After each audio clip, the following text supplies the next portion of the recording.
NDTV Pakistan के नुमाइंदा खसूसी अरशद सरदार चौधरी की रिपोर्ट के मुताबिक regional training centre RPO office Sahiwal में गाड़ियों में जांच पड़ताल और शनाख्त के हवाले से तरबियती वर्कशॉप। साहिवाल RPO महबूब रशीद के अहकामात की रोशनी में regional training centre RPO office Sahiwal में गाड़ियों में छेड़छाड़ की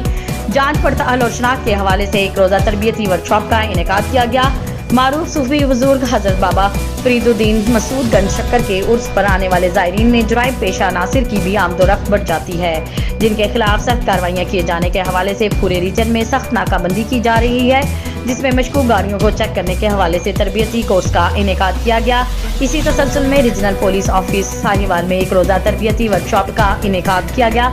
वर्कशॉप में साहिवाल रीजन, साहिवाल ओकाड़ा और पाकपतन के पुलिस ऑफिसर्स एहलकारों ने शिरकत की। इस तरबियती वर्कशॉप में मुदज्जल झेल मेहमानों मुकर्ररीन जिनमें आफ्ताब अहमद और हाफिज मोहम्मद उमर ने कोर्स के शुरा को लेक्चर दिए। Aftab Ahmed data processing officer IT branch RPO office Sahiwal ने ई-पुलिस पोस्ट ऐप का इस्तेमाल के मौजू पर लेक्चर दिया, जबकि Hafiz Mohammad Umar JFS crime scene unit PFSA satellite station Sahiwal region ने firearm tool marks department PAFSA Lahore की तरफ से छेड़छाड़ इंजन गाड़ियों के चेसिस नंबर की शिनाख्त और tampered engine numbers tamper chassis number की निशानदही के मौजू पर लेक्चर दिया। कोर्स के आखिर में नमूना के तौर पर ऑफिसर्स और एहलकारों को मुकर्ररीन ने प्रैक्टिकल करके दिखाया कि कैसे चोरी शुदा गाड़ियों के नंबर जो कि डंपर्ड होते हैं इनको चेक किया जाता है।